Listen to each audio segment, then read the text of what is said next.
Assalamualaikum warahmatullahi wabarakatuh. Saya dari kelompok 7 ingin mempresentasikan mengenai materi e-commerce tentang membangun bisnis digital. Saya Ahmad Faris Kusayuri Haryanto dengan NIM 1903010337. Di sini akan saya kenalkan rekan kelompok saya yang bernama Indriani Wijayanti dengan NIM 1903011042, Jarod Eka Jaya dengan NIM 1903011046, Rofiatul Fudla Kurota Ayun dengan NIM 1903011063, dan Sofian Hidayat dengan NIM 190301101141. Di sini saya akan menjelaskan tentang bisnis digital. Bisnis digital adalah suatu jenis bisnis jasa yang memanfaatkan kecanggihan teknologi ketika menciptakan sebuah produk ataupun memasarkannya. Berdasarkan dengan yang kita pahami sebelumnya, bisnis digital tidak semata terkait dengan penjualan produk tanpa wujud saja, seperti perangkat lunak komputer atau software. Bisnis digital juga tidak hanya tentang produk fisik yang dikemas dalam bentuk digital seperti e-book atau buku elektronik. Membangun bisnis digital dengan menjadi YouTuber yang sukses. Untuk menjadi seorang YouTuber yang sukses terdapat cara sebagai berikut. Yang pertama, tentukan jenis sukses yang ingin diraih. Langkah ini merupakan langkah pertama ketika ingin menjadi YouTuber. Dengan menentukan jenis bisnis yang ingin diraih, Anda dapat fokus dengan apa yang ingin Anda capai. Contohnya adalah yang pertama, memiliki jumlah subscriber yang banyak. Yang kedua, engagement. Yang ketiga, monetize dengan akun YouTube. Akun YouTube yang sudah menjalani masa monetize, Anda akan mendapatkan uang dari channel YouTube Anda. Yang kedua, pasang target pasar yang terukur. Dengan memiliki target pasar yang terukur, kita jadi lebih disiplin dan lebih mudah untuk menyusun rencana ke depan. Pilihlah niche sesuai minat dan kemampuan. Niche merupakan topik khusus sesuai dengan target viewer kita. Memiliki niche akan membantu kita untuk produktif, sebab kita bisa menikmati pekerjaan tersebut. Contohnya, ketika kita memiliki kemampuan bermain game, niche yang cocok untuk kita adalah gaming atau gamers. Yang keempat, tentukan tipe konten. Setelah kita mendapatkan niche yang sesuai dengan kemampuan yang kita miliki, maka selanjutnya adalah kita tujuannya dari bermain game tersebut untuk mengedukasi, mereview tentang game yang kita mainkan. Yang kelima, temukan ciri khas Anda.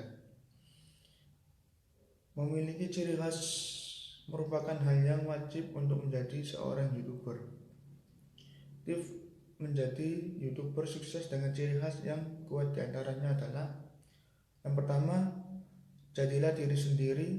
Setiap orang memiliki karakter yang berbeda-beda, maka jadilah diri sendiri, baik dari cara berkomunikasi, bertindak, maupun berinteraksi. Yang kedua, jangan ragu menggunakan logat. Logat berbicara setiap daerah berbeda-beda. Logat bukan sebagai penghalang untuk menjadi seorang YouTuber. Contohnya ada Bayuskak. Dia menggunakan logat khas Kota Malang ketika dia membuat konten channel YouTube-nya. Yang ketiga, ciptakan tagline yang menarik. Tagline merupakan kalimat singkat yang menjadi ciri khas seseorang. Contohnya adalah kata asyap yang merupakan ciri khas dari seseorang Atta Halilintar. Yang keenam, rancang konten yang menarik. Untuk mendapatkan inspirasi konten yang menarik, hal yang bisa kita lakukan yaitu: yang pertama, cek kompetitor. Dengan ini kita bisa mendapatkan ide-ide untuk membuat konten yang menarik. Kedua, melakukan riset topik dan kata kunci. Yang ketiga, tentukan ide konten. 7. Siapkan peralatan yang diperlukan. Dengan menggunakan peralatan yang memadai, rancangan konten kita dapat dijalankan dengan baik. Peralatan yang diperlukan oleh seseorang YouTuber antara lain yaitu teleprompter. Alat ini digunakan untuk menampilkan skrip yang telah kita buat. Yang kedua, mikrofon eksternal. Alat ini digunakan untuk supaya audio terdengar jernih. Yang ketiga, lighting. Alat ini digunakan untuk pencahayaan agar ketika membuat video terlihat lebih bagus dari segi pencahayaannya. Yang keempat, kamera. Alat yang paling krusial yang digunakan untuk membangun sebuah channel, dan kamera juga digunakan untuk bisa membuat konten video yang ditujukan atau yang dibuat untuk channel YouTube kita. Yang kelima, aplikasi editing. Aplikasi video editing wajib dimiliki oleh seorang YouTuber. Aplikasi ini digunakan untuk menggabungkan hasil gambar atau video menjadi satu, dan aplikasi editing juga bisa memberikan visual effect yang menarik. Yang kedelapan, fokus saat pembuatan video. Fokus saat membuat video yang bertujuan agar proses produksi video lebih lancar. Tips untuk fokus pada proses pengambilan gambar antara lain. Yang pertama, sesuaikan kebutuhan gambar atau video dengan skrip. Yang kedua, tempatkan kamera sesuai angle. Yang ketiga, gunakan tripod untuk hasil gambar yang stabil. Yang keempat, pastikan mikrofon dalam keadaan menyala atau on. Yang kelima, atur teleprompter. Yang keenam, sesuaikan pencahayaan. Yang kesembilan, bangun channel YouTube. Setelah memastikan kualitas video yang dihasilkan baik, langkah selanjutnya adalah membuat channel YouTube yang unik dan terlihat profesional untuk menarik viewer. Yang ke-10, bangun engagement dengan audiens. Salah satu kunci kesuksesan channel YouTube yang kita buat, kita harus membangun engagement dengan audiens. Tips menjadi YouTuber sukses dengan engagement yang tinggi. Yang pertama, manajemen konsisten. Yang kedua, melibatkan audiens dalam pembuatan konten seperti request konten yang diinginkan oleh viewer. Yang ketiga, melakukan live streaming. Yang keempat, menanggapi respon audiens. Yang ke-11, promosikan video melalui sosial media. Pengguna sosial media di Indonesia cukup banyak. Oleh karena itu, yang kita lakukan adalah mempromosikan channel YouTube kita melalui akun Instagram maupun aplikasi sosial media yang lainnya. Yang ke-12, perkuat dengan upaya SEO. YouTube juga membutuhkan SEO untuk meningkatkan jumlah viewer yang berkualitas. Yang ke-13, lakukan analisis. YouTube menyediakan YouTube Analytics yang berguna untuk mengetahui performa video yang kita buat. Selanjutnya, membangun bisnis digital menjadi seorang blogger yang sukses. Untuk menjadi blogger yang sukses ada beberapa hal yang harus kita ketahui. Antara lain, yang pertama, tingkatkan skill menulis. Yang kedua, atur waktu dengan baik. Yang ketiga, terus belajar hal baru. Yang keempat, berkomunikasi dengan baik. Yang kelima, bangun jaringan yang luas. Yang keenam, tetap produktif. Yang ketujuh, selalu kreatif. Yang kedelapan, konsisten. Yang kesembilan, hindarilah kesalahan penulisan pada blogger. Keuntungan menjadi blogger. Yang pertama, pengetahuan bertambah. Sebagai seorang blogger, kita tentu harus melakukan riset ketika menulis sebuah artikel. Dari situ kita bisa mempelajari suatu topik dengan serius agar mampu menciptakan konten yang berkualitas. Yang kedua, dianggap sebagai ahli suatu topik. Semakin sering kita belajar tentang suatu topik, kita akan semakin menguasai topik tersebut. Tak jarang kita juga akan menjadi rujukan informasi oleh pembaca. Yang ketiga, mendapatkan uang. Kita bisa mendapatkan uang penghasilan dari sebuah blog yang kita buat. Inilah salah satu keuntungan dari seorang blogger. Slide selanjutnya akan dijelaskan oleh rekan kelompok saya, yaitu Indriani Wijayanti. Yang ketiga adalah menjadi seorang fotografer. Sekarang di dunia fotografi sudah tidak lagi dimonopoli oleh para fotografer profesional. Kita bisa mendapatkan banyak sekali pilihan produk kamera sesuai dengan kebutuhan dan budget yang dimiliki. Yang awalnya diperuntukkan bagi para profesional, saat ini justru sudah banyak dimiliki oleh orang yang awam fotografi. Memang menarik, karena dunia fotografi itu sangat luas dan bisa dipelajari. Setidaknya ada ratusan klasifikasi genre fotografi. Dan beberapa memang cukup populer serta diminati. Ya, klasifikasi mulai dari portrait fotografi, wedding fotografi, wildlife fotografi, makro fotografi, fashion fotografi, sampai yang paling menantang yaitu aerial fotografi. Yang nomor satu adalah melihat prospek bisnis fotografi saat ini. Prospek bisnis fotografi ini menjadi nyata ketika ditemukannya kamera DSLR pada tahun 2008 silam. Boleh dibilang bahwa bisnis fotografi memang menjadi ladang bisnis yang menjanjikan bagi siapa saja yang mempunyai minat besar pada dunia fotografi dan punya jiwa entrepreneurship di dalam dirinya. Berikut ini beberapa jenis bisnis fotografi yang menjanjikan untuk dikembangkan. Yang pertama ada bisnis wedding fotografi.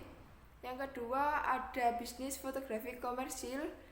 Yang ketiga ada menjadi jurnalis foto. Dan yang nomor 2 adalah teknik fotografi bisa dipelajari. Dalam dunia fotografi profesional, ada sebuah teknik yang menjadi mutlak untuk diketahui dasar sebagai fotografi. Tersebut dikenal sebagai nama segitiga fotografi.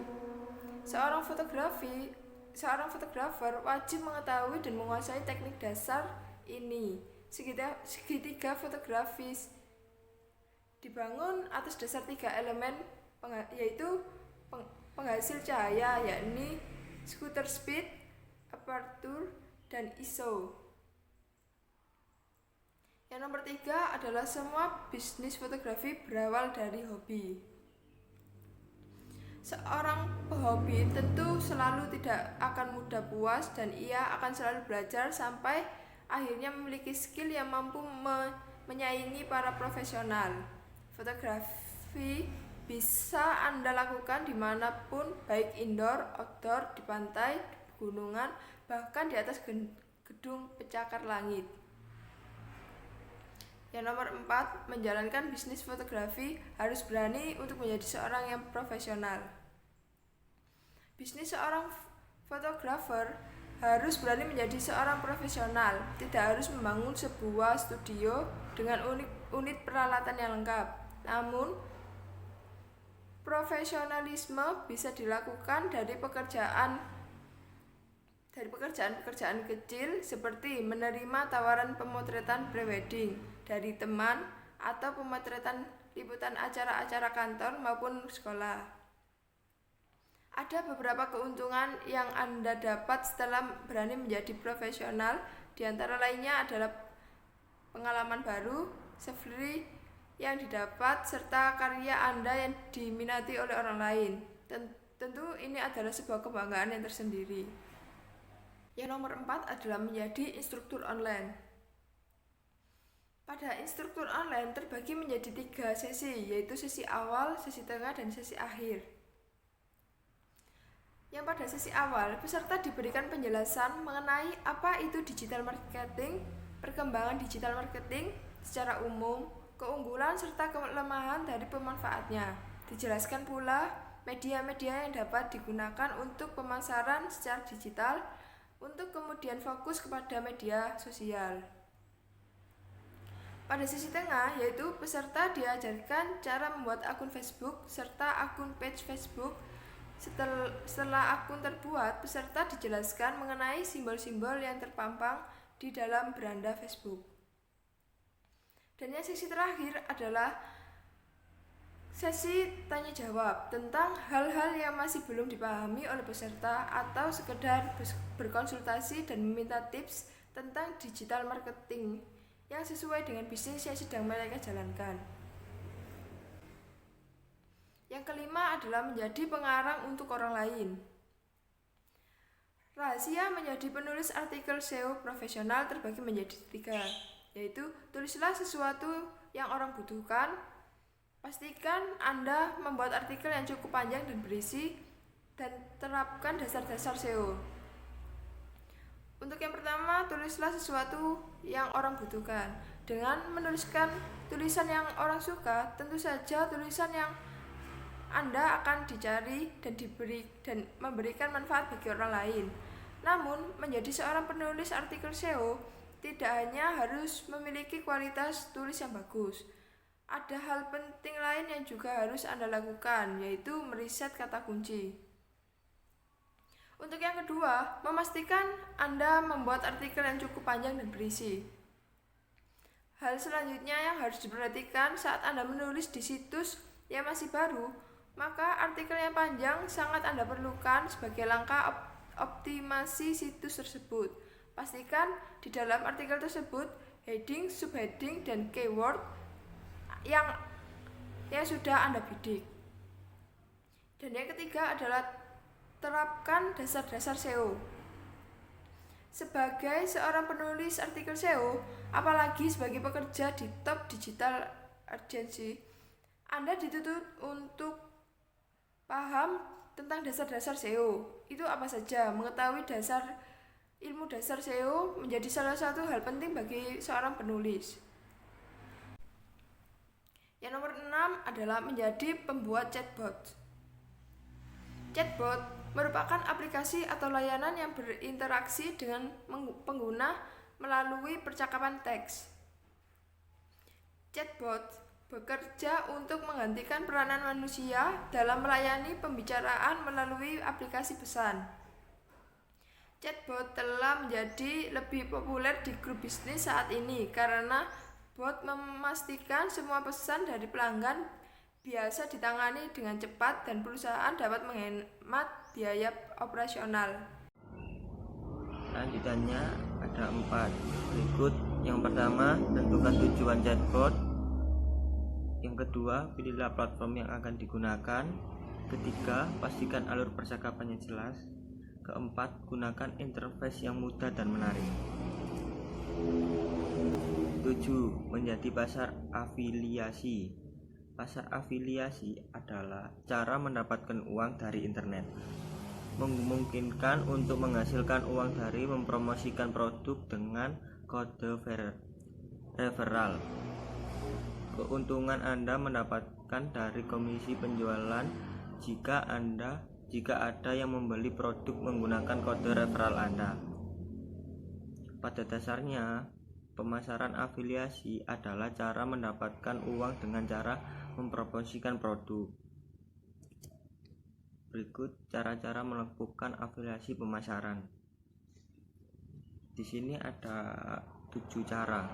Yang pertama, riset program affiliate marketing terlebih dahulu. Yang kedua, mencari media promosi. Ketiga, membangun pengetahuan tentang produk tersebut. Keempat, melakukan promosi. Kelima, memahami target audience. Yang keenam, fokus pada niche tertentu. Yang terakhir 7, tentukan call and action. Pemasaran afiliasi adalah solusi bagi Anda yang ingin mendapatkan uang dari internet dengan cara yang mudah. Affiliate marketing dapat digunakan oleh siapa saja selama punya niat dan kemauan untuk mempelajari affiliate marketing. Anda bisa menjadi affiliate marketing sebagai penghasilan tambahan tanpa menggunakan pekerjaan utama Anda. 8. Menjadi penulis profil Indeed. Yang pertama, gunakan foto profil profesional. Yang kedua, pilihlah headline profil yang tepat. Ketiga, gunakan ringkasan Anda. Keempat, sorot pengalaman Anda. Kelima, minta rekomendasi. Keenam, bagikan hasil karya. Dan yang terakhir 7, UCL publik. 9. Menjadi kontraktor atau pengembangan bisnis. Kontraktor kerap juga disebut sebagai pemborong. Kontraktor berasal dari kata kontrak yang berarti suatu perjanjian atau kesepakatan. Bisa juga diartikan dengan kata sewa. Sehingga kontraktor dapat diartikan sebagai orang atau badan hukum yang disewa atau dikontrak untuk menjalankan pekerjaan atau order berdasarkan pada isi kontrak yang dimenangkan dari pihak pemilik proyek.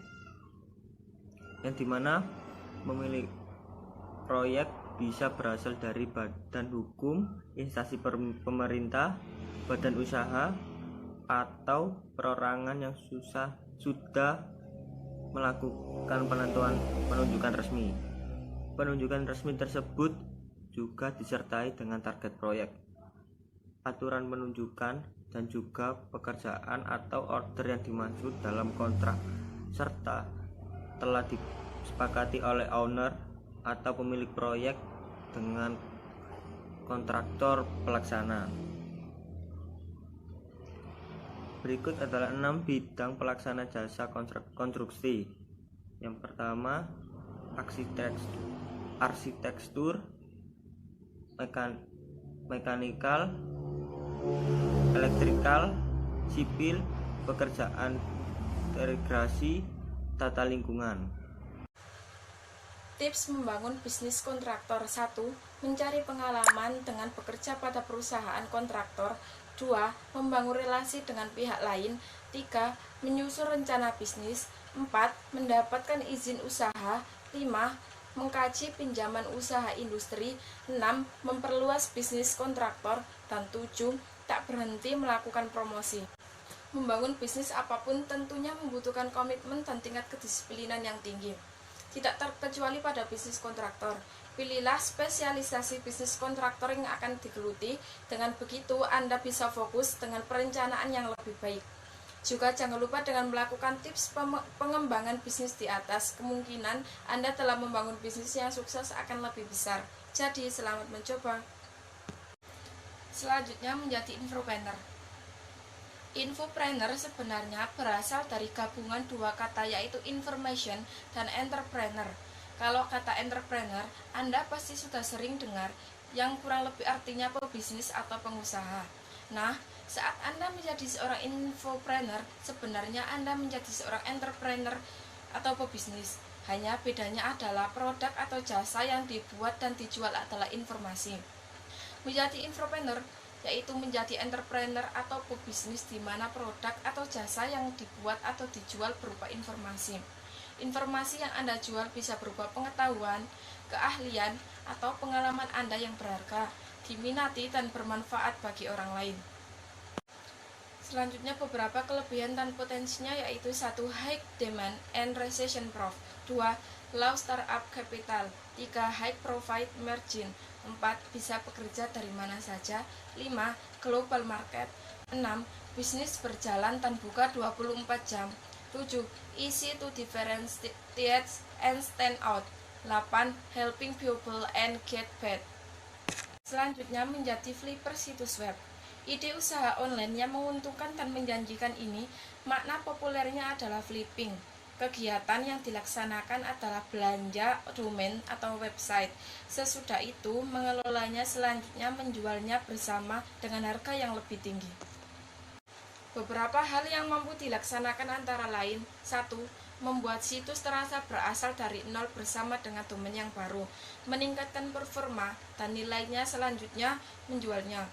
2. Membeli situs dan domain yang sudah jadi, tapi performanya masih kurang bagus, memperbaikinya, selanjutnya menjualnya. 3. Membeli situs dan domain yang sudah terlalu bagus performanya, selanjutnya menjualnya bersama dengan harga yang lebih tinggi. Menjadi konsultan SEO. Jasa konsultan SEO adalah seorang pakar atau ahli dalam SEO, English Optimist, seorang yang memiliki keahlian khusus dalam pemasaran mesin pencari yang bertugas menarik lalu lintas dan mengonfirmasi yang merupakan sejumlah strategi SEO terbaik untuk tujuan menarik audiens target ke situs webis dan menjadikan mereka menjadi pelanggan nyata. Menjadi headhunter merupakan menjadi headhunter. Menurut Investopedia, headhunter adalah perusahaan atau individu yang mengadakan layanan perekrutan tenaga kerja atas nama pemberi kerja secara independen. Headhunter dipekerjakan oleh perusahaan untuk mencari bakat dan menemukan individu yang memenuhi persyaratan pekerjaan tertentu. Headhunter juga dapat disebut sebagai perekrut eksekutif, dan fungsi yang mereka lakukan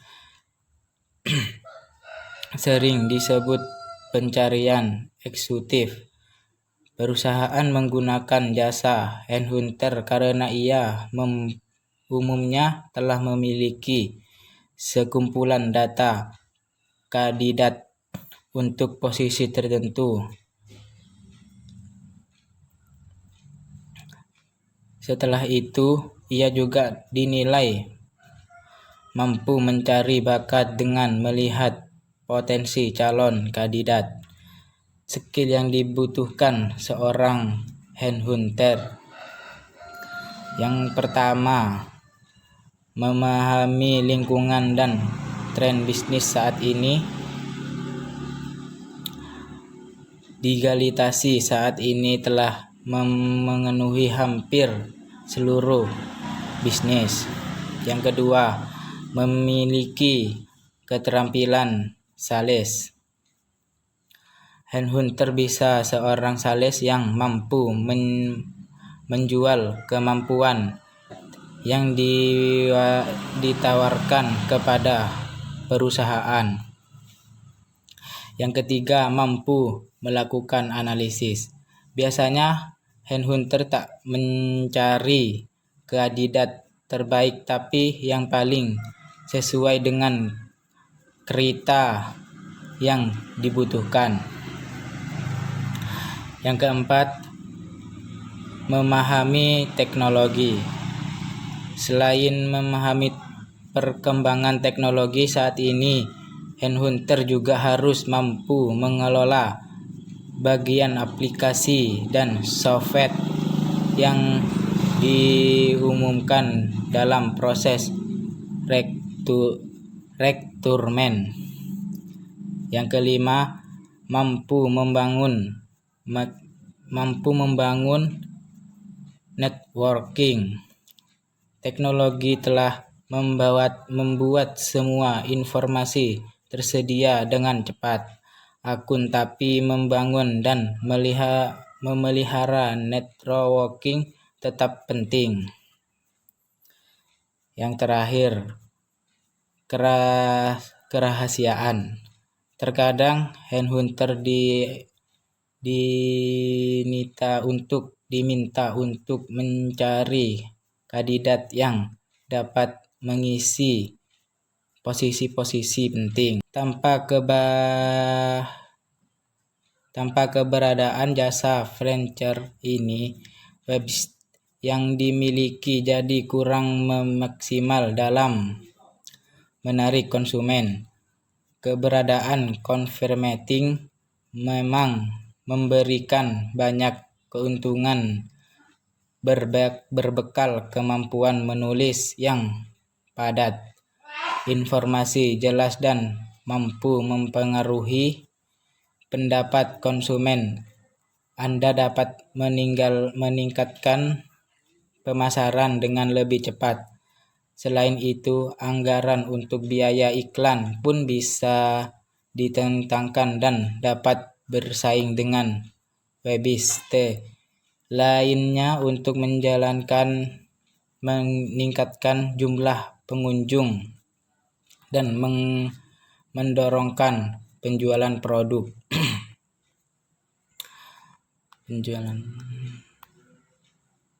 Penjualan produk yang pertama, web developer.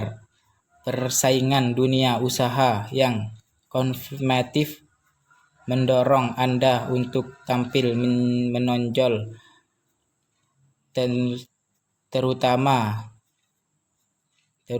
jawab gaya pemasaran digital, salah satunya web-based lewat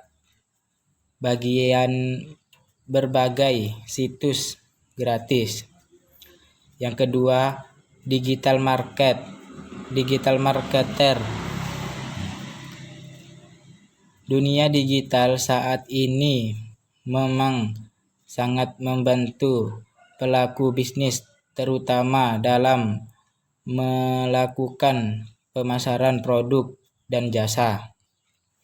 Yang ketiga, desainer grafis. Ingin bisnis dikenal luas, maka Anda memerlukan advertising sebagai senjata mempromosikan produk. Kini setiap perusahaan mulai membutuhkan seorang desainer grafis. Yang terakhir, penulis. Merupakan hal yang dibutuhkan sering dengan popularitas blog dan conference dalam membantu meningkatkan sebuah bisnis. Copywriting merupakan salah satu media perikanan yang cukup efektif lewat tulisan yang dibajang di website hingga konten yang menghiasi media sosial. Sekian presentasi dari kelompok kami. Kami mohon maaf bila ada kata-kata yang salah atau tidak berkenan, kami mohon maaf. Dan jika ada pertanyaan bisa ditanyakan di forum Sepada. Assalamualaikum warahmatullahi wabarakatuh.